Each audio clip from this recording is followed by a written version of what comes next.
Ladies and gentlemen, welcome to the first Angevin talk of the Michelmas term. We are delighted to host you all in this historic and beautiful long gallery in the President's Lodge at Queen's. I would also like to extend a special welcome to all of Queen's Fellows, Queen's alumni, special guests from London, from Oxford University, the other place, and the USA, and fellows and guests from other colleges who are joining us this evening. Before we begin, I would like to take a moment to congratulate Sir Demis Hassabis, who a few days ago received the Nobel Prize in Chemistry. A graduate of Queen's, we are all so proud of Demis for earning his Nobel, that he graduated from Queen's and has contributed so much to our college and to humanity in general. Along with his colleague John Jumper, they received the Nobel in their work on predicting protein structures from AI, using AI. This achievement has the potential to transform fields such as medicine and biotech technology. This is not just about what Demis has achieved, but also how. As one of our fellows told me yesterday, the technology Demis helped create is available for researchers at absolutely no cost, allowing them to do amazing things. We have to thank also our life fellow, Dr. Robin Walker, for very early recognizing Denis's potential and admitting him into Queen's. So please join us for a round of applause for them.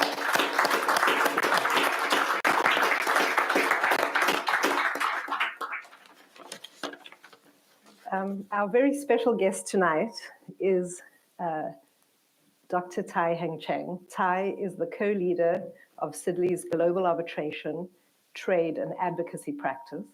He is also the co-managing partner of the firm's Singapore office, a US trial lawyer, international arbitration practitioner, and legal advisor to C-suites, boards, and governments.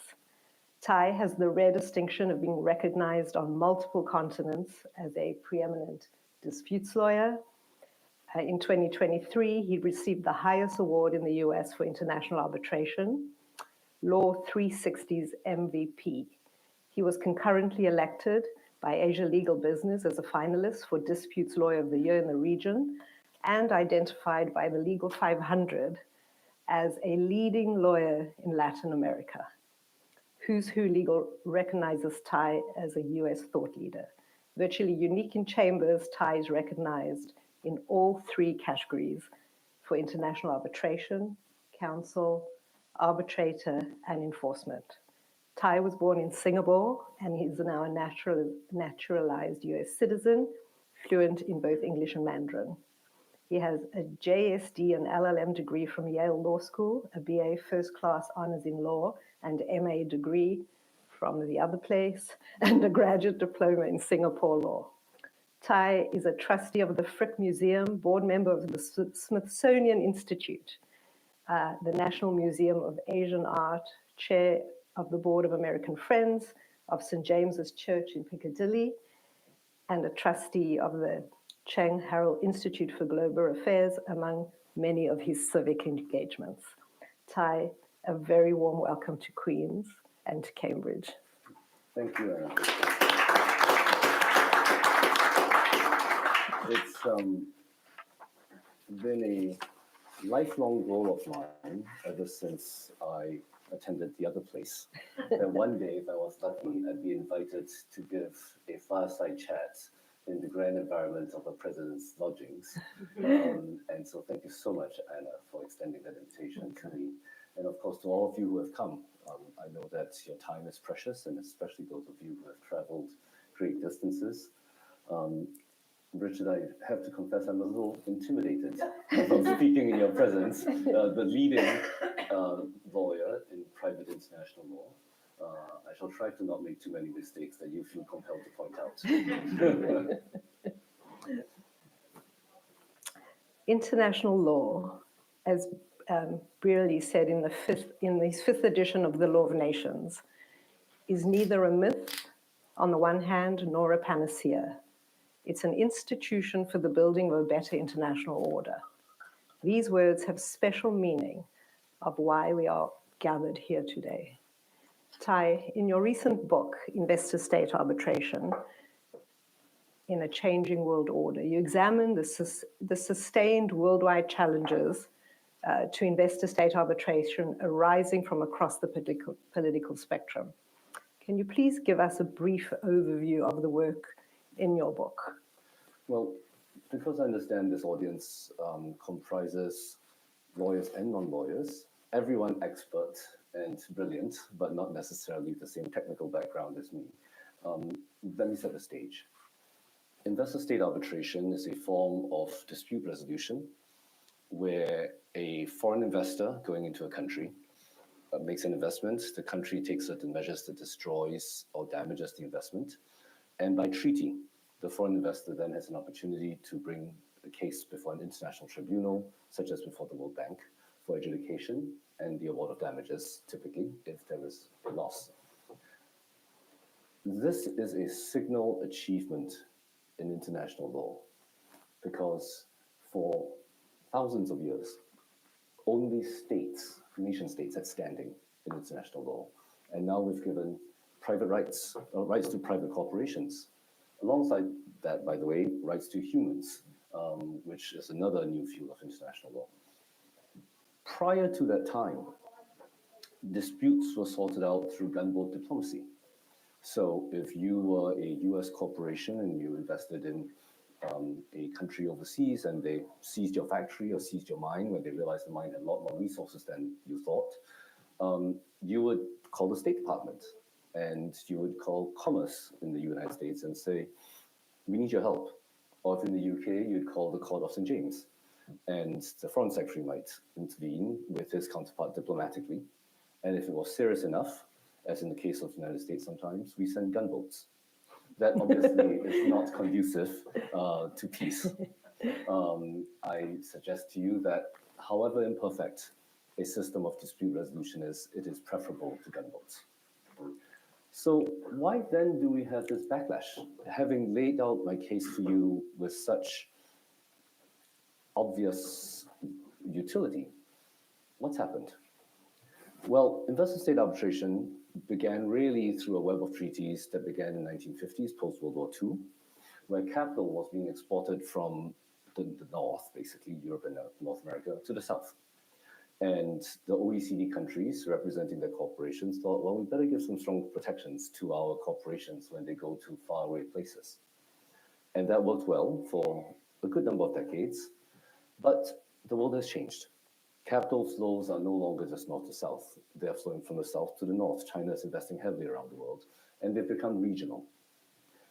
Well, what's good for the goose is good for the gander.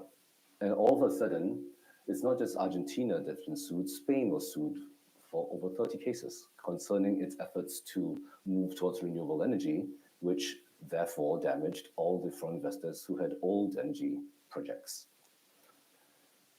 And it's not surprising, therefore, that there's now been an uproar about these private tribunals done in secret, adjudicating the rights of nations, affecting millions of citizens, and sometimes awarding damages far in excess of the national GDP. And so in response, the arbitration community for maybe 5-10 years now has really tried to improve the system. They've talked about more transparency, maybe having a standing panel of arbitrators. They've talked about greater efficiency, lower costs, a whole bunch of things. My book suggests that that's not going to solve the problem, because this is not a backlash against dispute resolution. No one could possibly say that gunboat diplomacy is preferable to a flawed system of dispute resolution. What it is a backlash to is the populist movements all across the world. In America, we've seen that. We're about to see how strong that movement is in just a few weeks, where people who very naturally, growing up, assumed their lives would always be better than their parents. Think about it. It's actually counterintuitive. Why should our lives be better than our parents? And yet we all assume that. But they haven't found that to be the case. And they found a combination of liberal democracy within their country and a global liberal trade system has created wealth but unequally distributed it. And social media and the 24-hour news cycle and the insecurities of people have caused them to plaster their wonderful aspirational lives all over and increased this resentment. In fact, the Gini coefficient in America today is less than during the Gilded Age. Thank God Henry Clay Frick did not have Instagram. Absolutely. But Tai, would you say that investor-state arbitration is becoming anti-investor? So I have personally been on the receiving end of 2 negative decisions. Yes. I didn't write them. For 10 years of work, lots of 2 Yes. very sort of high-profile law firms, lots of evidence, lots of hours, and there was nothing. So what do you think? Well, first of all, I'm sorry for your loss. I'm available for hire. So there has been, I perceive, a scaling back of damages quantum, which I'll get to in some detail. There's also been an increased willingness to find corruption, which gets rid of the whole claim. Although it's a complex issue because for every bribe, someone has to give it, but someone has to take it. And they are opposite sides of the V. Why do we blame only one side? And most recently, in a case concerning Latin America, for the first time ever, they invoked the national security defense. The tribunal did, saying what the country did in its own assessment was necessary for national security, and therefore it gets a free pass. Right, interesting. All of that creates an impression that it is anti-investor.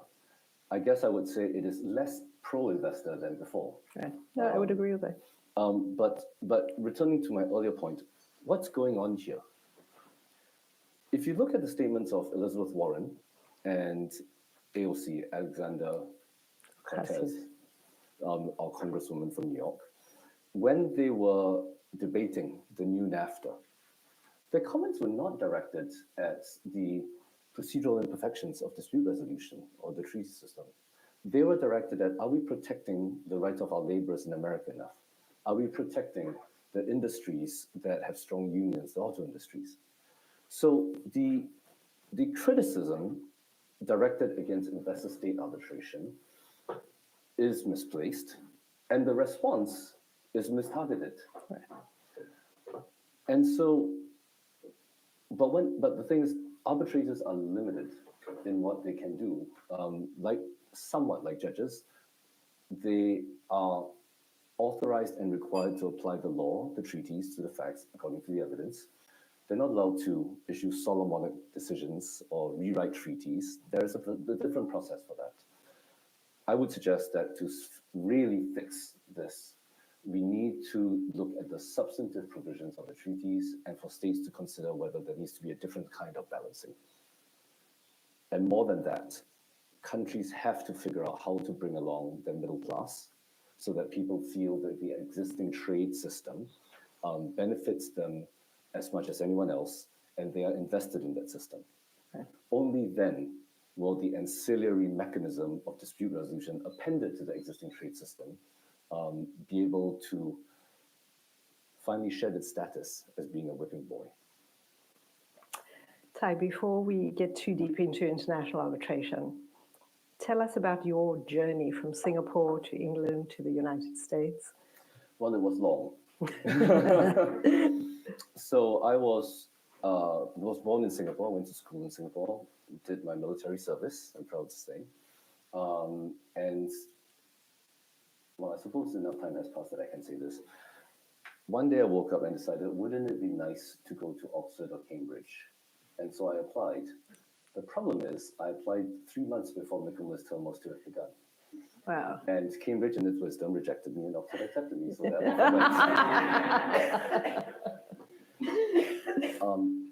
after Oxford, I wasn't, well, so I actually was a mini pupil to Sherry Booth at the time, and was so impressed by her in the House of Lords. I accompanied her, and she was these imposing law lords and booming voices, and there she is, this, diminutive, very attractive lady with a attractive voice, but through her sheer intellect, demolished the other side. And I thought, that's what I'd like to do. But then I graduated and realized I wasn't yet ready to pound the pavement. So I applied to LLMs in America. And enough time has passed that I can also say this. I applied to the top 5 schools: Harvard, Yale, Stanford, NYU, Columbia, I think. 4 rejected me. Yale accepted me, the top school. So off I went to Yale. And after that, there was a choice between working as a corporate lawyer on Wall Street or handling traffic accident cases in London. And so the London barrister route had forever left me by that point. So you do a lot of pro bono work. I know that from knowing you very well. Can you share a little of that with us, whatever you're comfortable with? For example, you were helping Kosovo with their independence. You were changing police use of force as they are in protest under Black Lives Matter. Whatever you would like to share would be. So, lawyers have a terrible reputation for being rapacious. I suggest we are tarred by some lawyers who are, but not all of us are.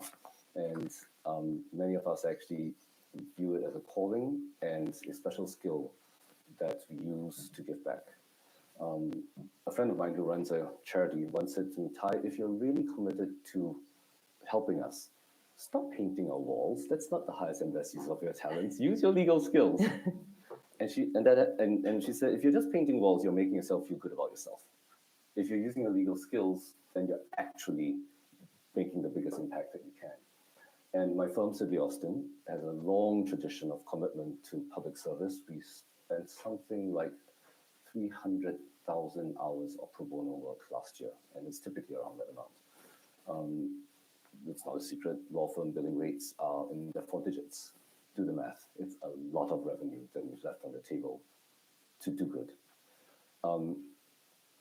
And so the cases that you mentioned, I suppose the one that meant the most to me, well, there's another one, but that one meant a lot to me because it happened during the BLM protests. And journalists in America were getting shot and blinded by rubber bullets by the riot police. And I felt compelled to do something. So I called out my friend John Evelyn at CNN, and I said, John, do you know any journalist who's been shot and blinded that I can help? And he said, actually, yes. Her name is Linda Serrato. She was shot last night. Right. Here's the number, call her. So I did. And I said, Linda, how are you doing? And she said, well, I'm driving home, so I'm fine. I'm like, after losing an eye and having an operation? She said, yes, it's no trouble really. The only annoying thing is now when I pour myself a whiskey, I spill it all over the counter. And at that point I thought, okay, I'm representing you. Yeah, tell the ACLU that they don't need to do it, I'll do it for free. And how we changed the policing practices far more quickly than just if we had gone through the lawsuit is this. I said to her the next day, I'm going to ask you to do something that's very, very cruel to you, and forgive me.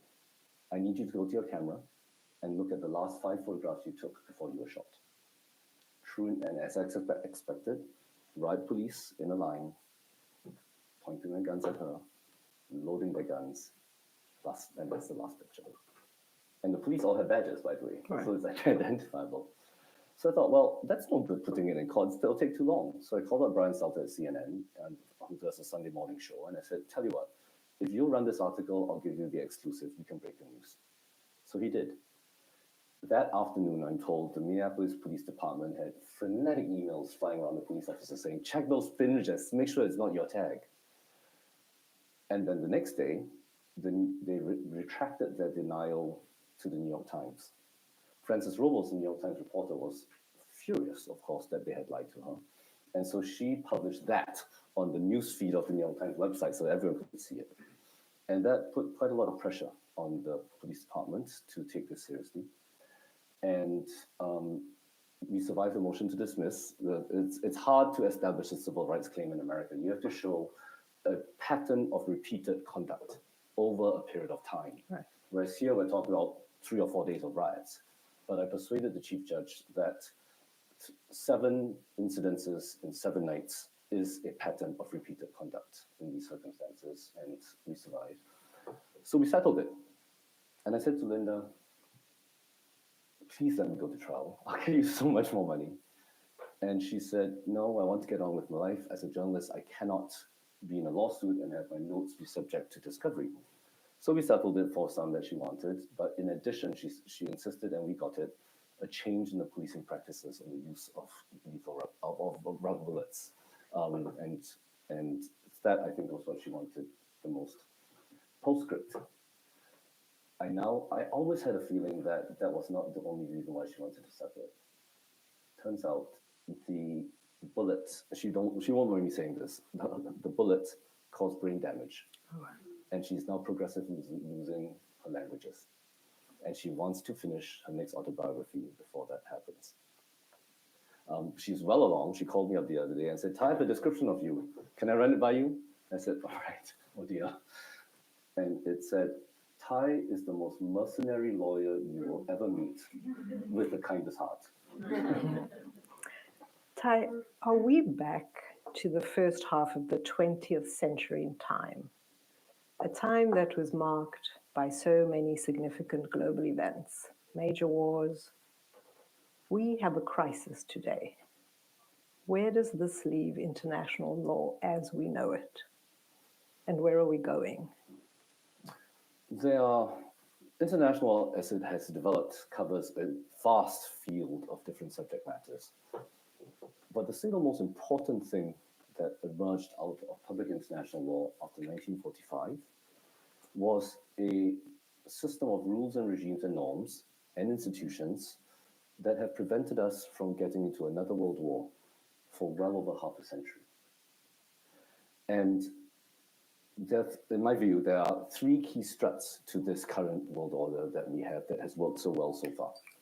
First, nations cannot use force against someone else, another nation, except in self-defense or with Chapter 7 authorization from the UN Security Council. Pretty good principle. I mean, for those of you who are not lawyers, forget the legal impact of it. As a general principle, it's a good idea not to hit someone else unless you're doing self-defense or your schoolmaster says you can do it. The second principle is international humanitarian law. When you go to war, you still have to give a care about the civilians of the other side who are not at war with you. So you don't indiscriminately bomb hospitals. You don't take measures without sufficient precautions to avoid collateral damage to civilians. Certain types of munitions, like claymore mines, are banned because they're highly random and destructive. And the third strut is even with regards to enemy combatants. They are entitled to certain basic rights and treatments that comes along with human dignity that we all have. So we don't torture enemy combatants. We don't gratuitously harm them. And the list is long. Right, but currently we've got problems that are arising in real time. Yes. Right? There's no army to enforce it, and there's no means of enforcement at all. So, case in point Gaza, case in point Ukraine, Russia, where are we? So, starting with Ukraine, entirely pretextual to invade Ukraine. It wasn't self-defense. It wasn't authorized by Chapter 7 of the Security Council resolution. It's knocked out the first of the three legs that have held our world in relative peace.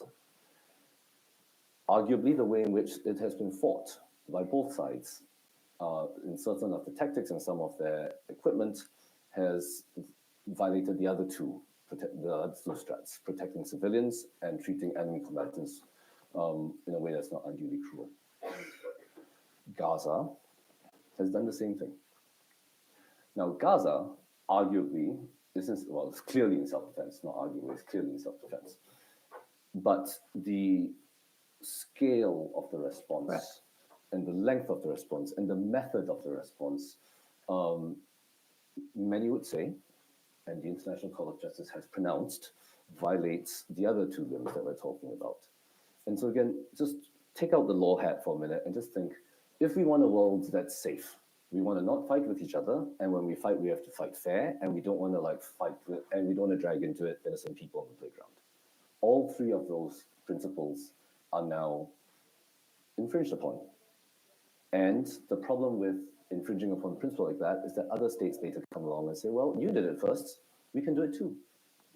In fact, Russia used the United States and UK's bombing of Kosovo, Serbia, for humanitarian grounds, not in self-defense, without Chapter 7 authorization, as the precedent for what it did in terms of it claimed humanitarian protection of Russians in Ukrainian territory.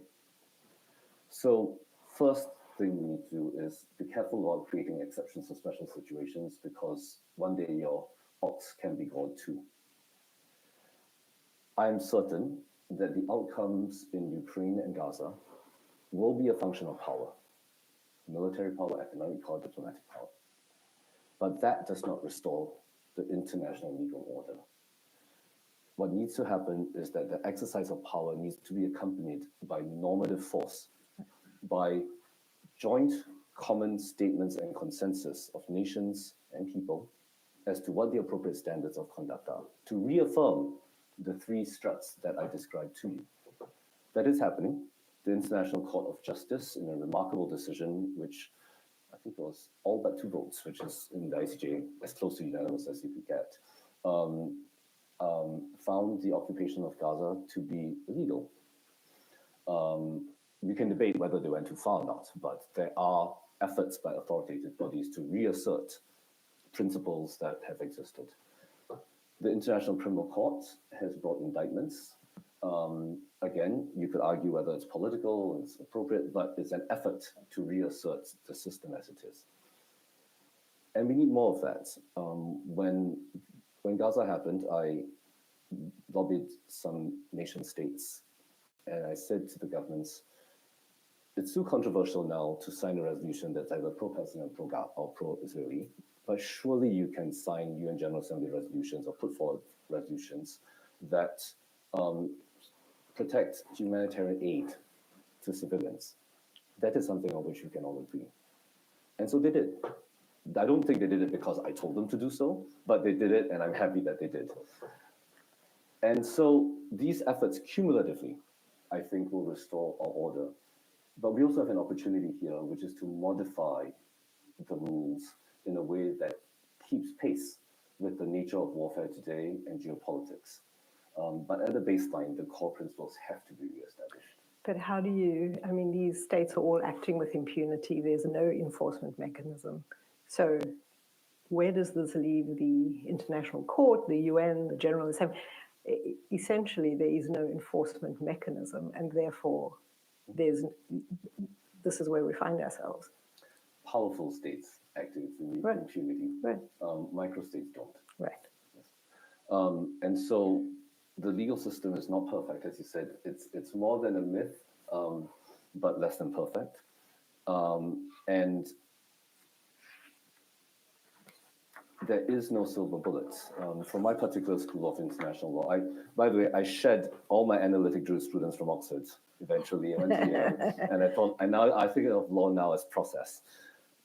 International, in particular, is a process. There is never a permanent state of equilibrium. And there are norms, and people react to them, and then there are responses. And in that process, we try and keep things within an optimal band of policy outcomes. That's where we are.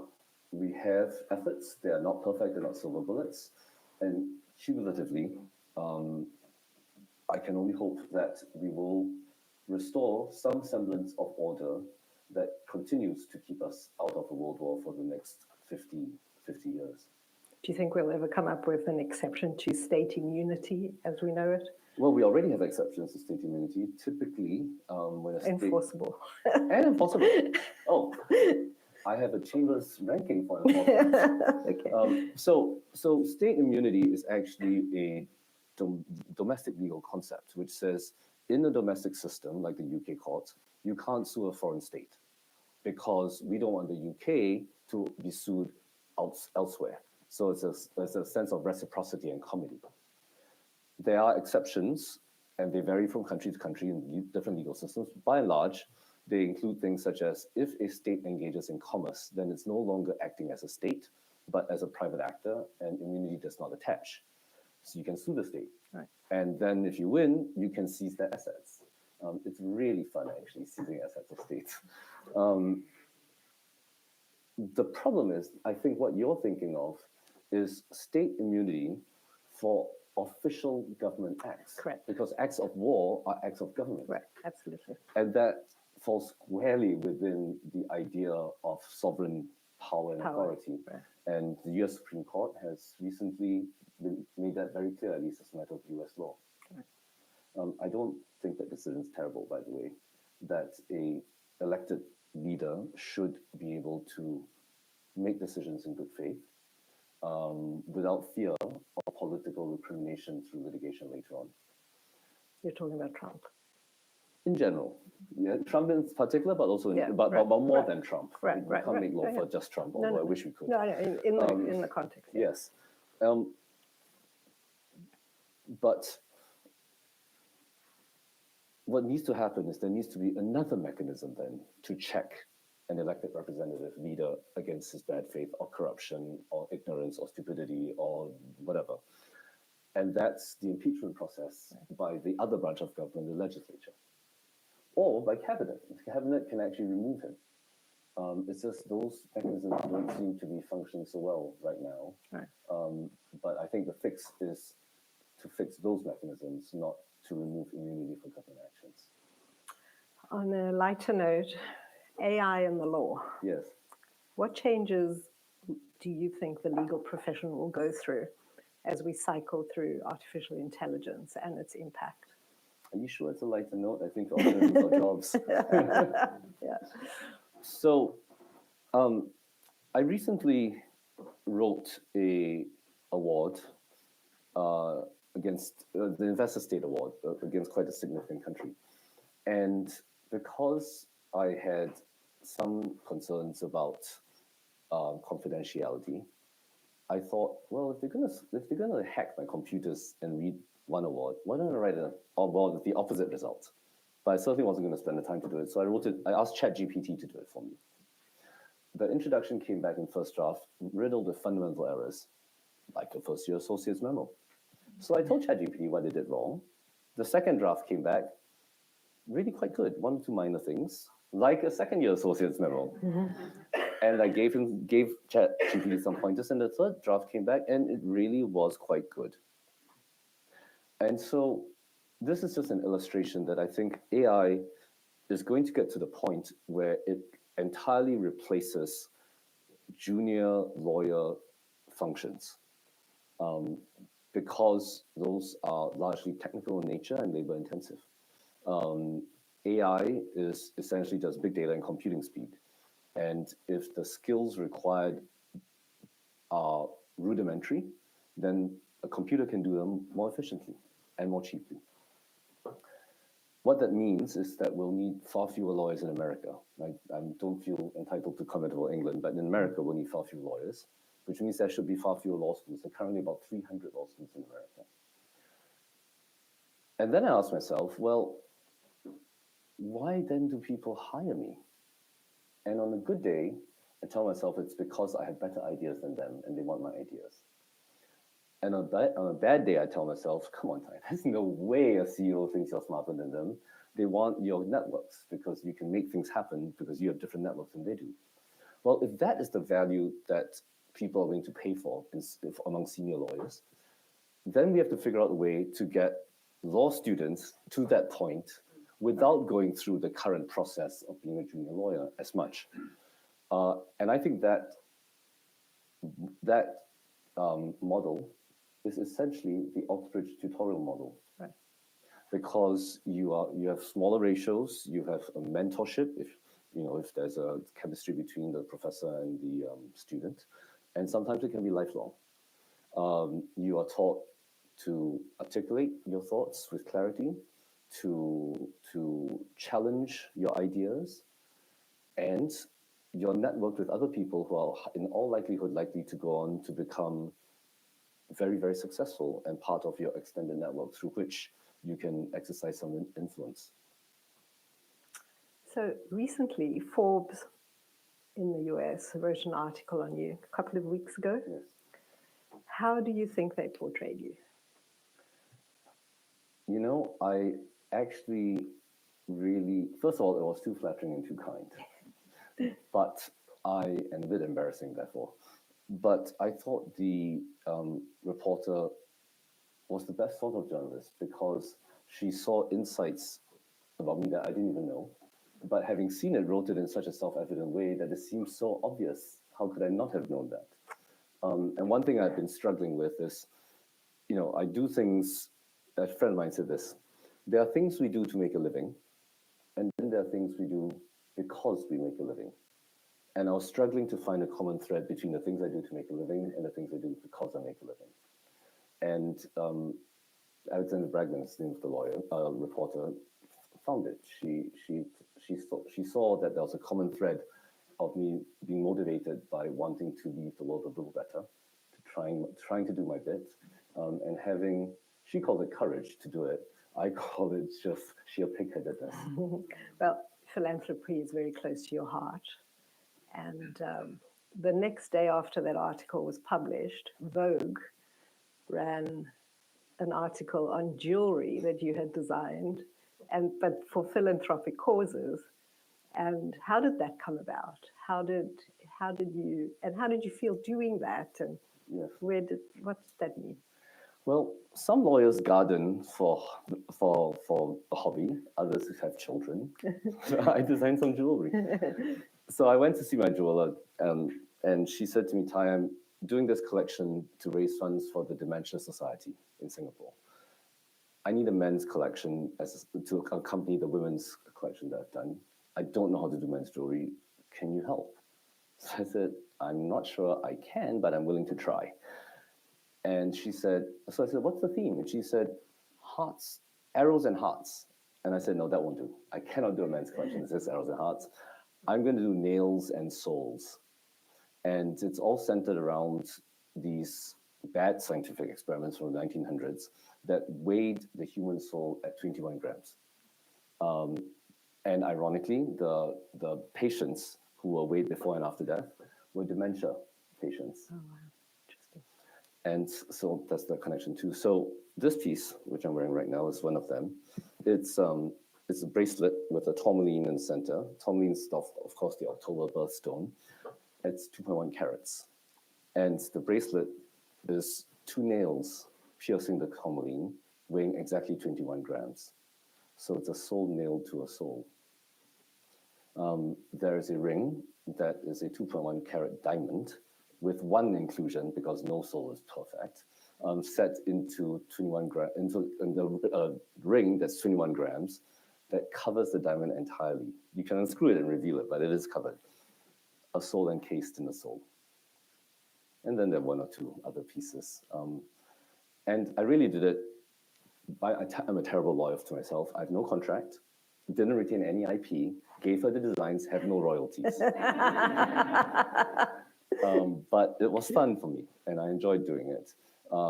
And while it had always been an aspiration of mine to appear in Forbes, it never occurred to me. Right, exactly.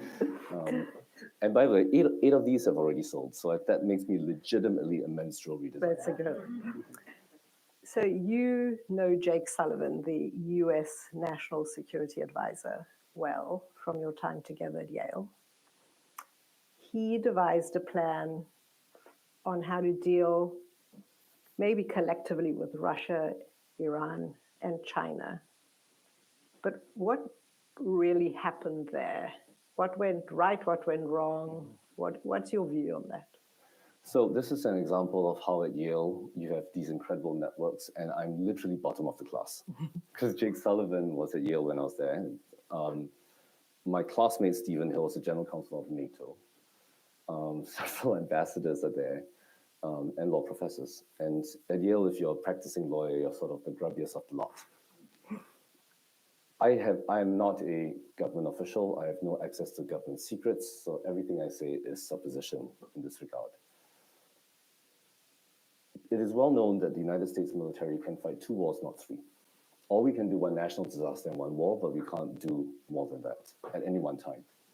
The United States has 3 declared enemies: Russia, Iran, and China. We literally cannot fight all 3 at the same time at war. I think Ukraine was a strategy to get rid of Russia as one of the three. If we wanted the war to end quickly, we could have just flooded Ukraine with munitions and armaments, which would have ended the war. We didn't. We drip feed it. Drip, drip, drip. The net result of which is that Russia is now shown to be totally weak and decapitated, getting rid of an enemy. By the way, it also got rid of all our old munitions that we don't want anymore, and now we can fire up the military-industrial complex to make more sophisticated weapons to replace it. And USAID will give funds to Ukraine, which will then be sent back as contracts to US companies to rebuild Ukraine. So there's an economic aspect to that as well. So having gotten rid of Russia, you're left with Iran and China. There was a peace treaty being negotiated between Saudi Arabia and Israel, which I'm told, through gossip, no state secrets, was 2 provisions away from being concluded. And all the diplomats in the region were convinced the deal was done. Now, I happen to believe that one of the provisions that remained a sticking point is a red line, and that was harder to overcome. But one provision away is pretty darn close. Iran couldn't have that, obviously, because Iran is Shia and the rest of the Arab is Sunni. And so they provoked Hamas to do what it did. Some people think Hamas went beyond what Iran wanted to try and scuttle this peace plan. And in fact, had Bibi Netanyahu responded proportionally to what had happened, I'm told that several Gulf states would have been willing to continue to push forward with the peace plan and point to precisely this incident as proof that you need a peace plan. Well, we are where we are. People have different views on the proportionality and extent of it, but leaving normative judgments aside, it has prevented any possibility of an immediate peace plan.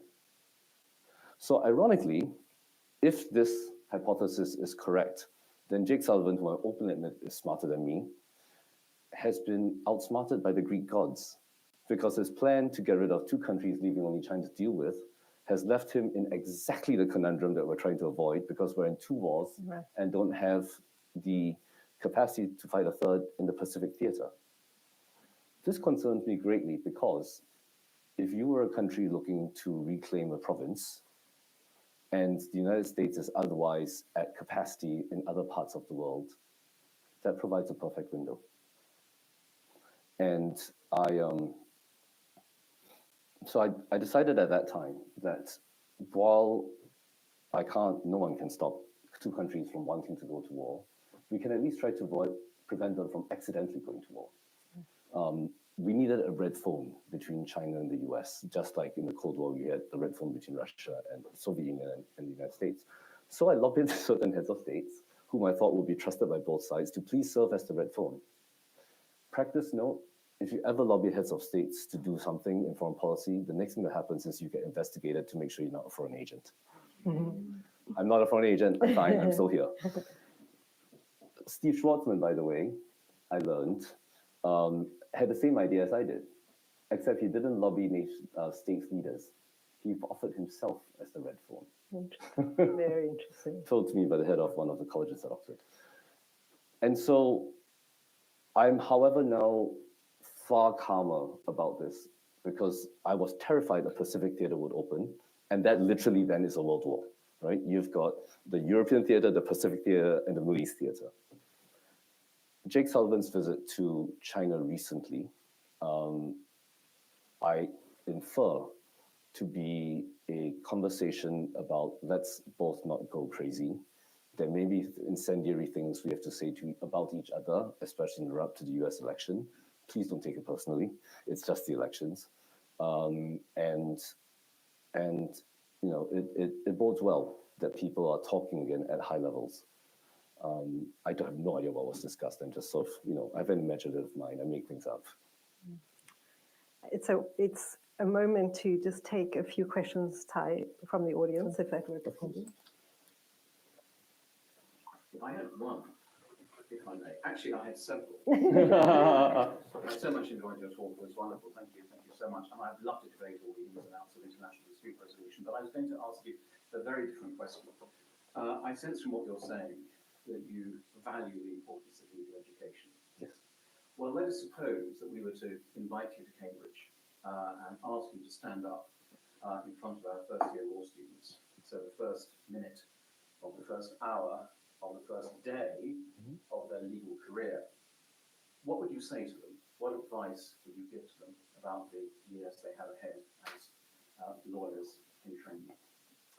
Well, as a preface to my answer, I'm going to cheat a little bit because I used to be a law professor, teaching first years on the first day, in the first minute. I resigned my tenure the year after I got it because I felt I had nothing more to say for free. I would say to them, don't worry about all the technical legal skills that you need as a lawyer. You can learn that on your own. Go buy a horn book. Use this as a time to stretch your mind and to think about what the world could look like and how you can help shape the world to what you think it should look like. Imagine the world to be different. And what's your role in that? This is why, by the way, many of my students hated me. They also hated me because I began contract law with the Roman law of contracts. Do you have any other questions?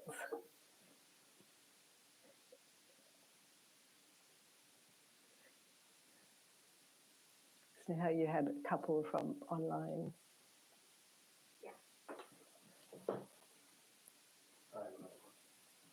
What do you do?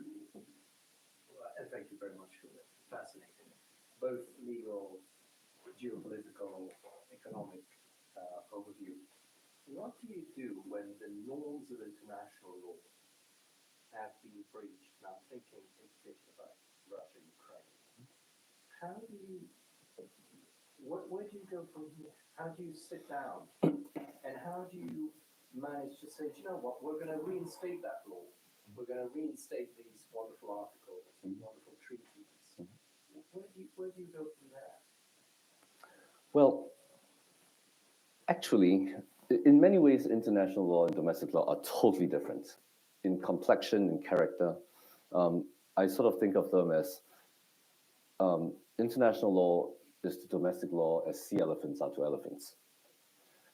But there is, at a different level, similarity in that in both systems of law, you're not compelled to abide by the law. You can choose to break it. There are just consequences. Domestically, the consequences tend to be more certain and, in some cases, more punitive. In international law, there are consequences as well, but of a lesser degree of certainty. And that's why I think of law as a process, because when a law has been breached, it doesn't mean the law doesn't exist anymore. What happens next is crucial, which is the breaching party has to be held accountable.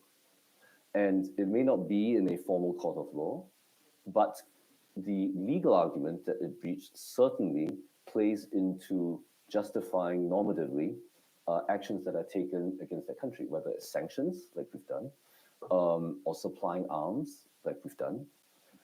And it is to be determined what the final outcome will be.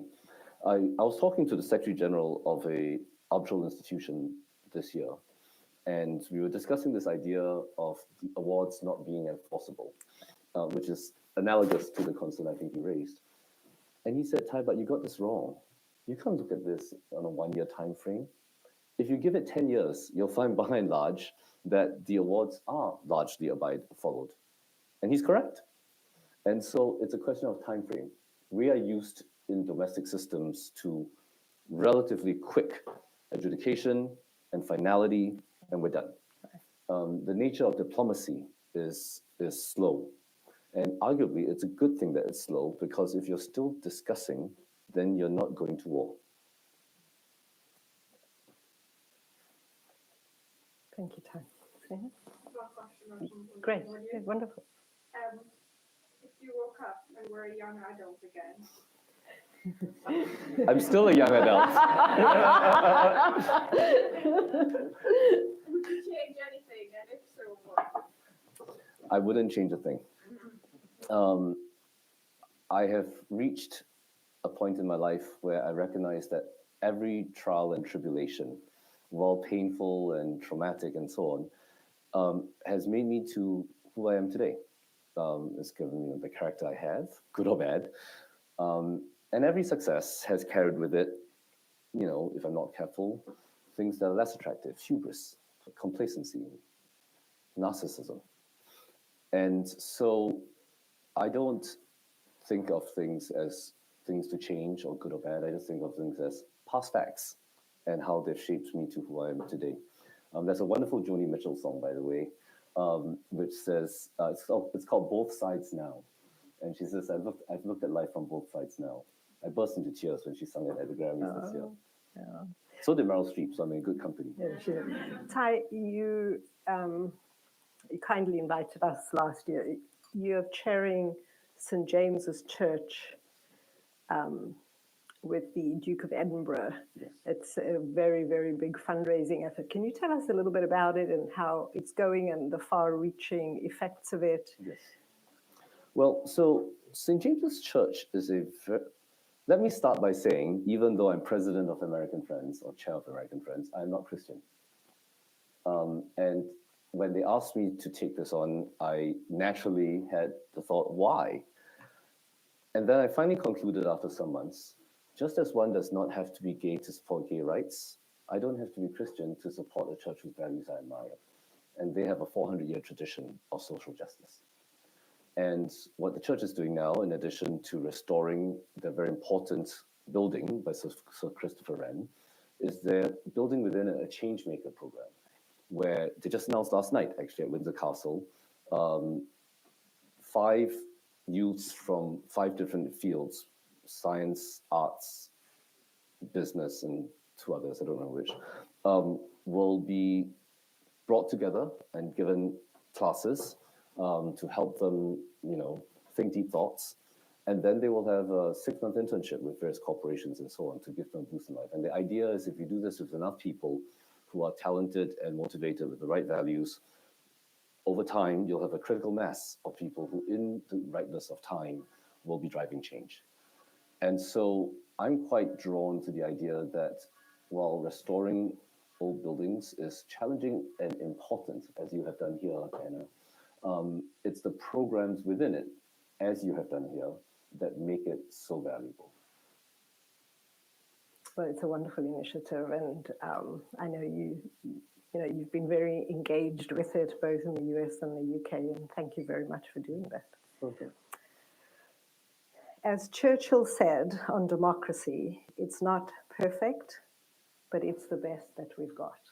And I think the same goes for international law, where we are at this moment in time. So I just wanted to say thank you to everybody for joining us this evening. We really appreciate everybody taking the time.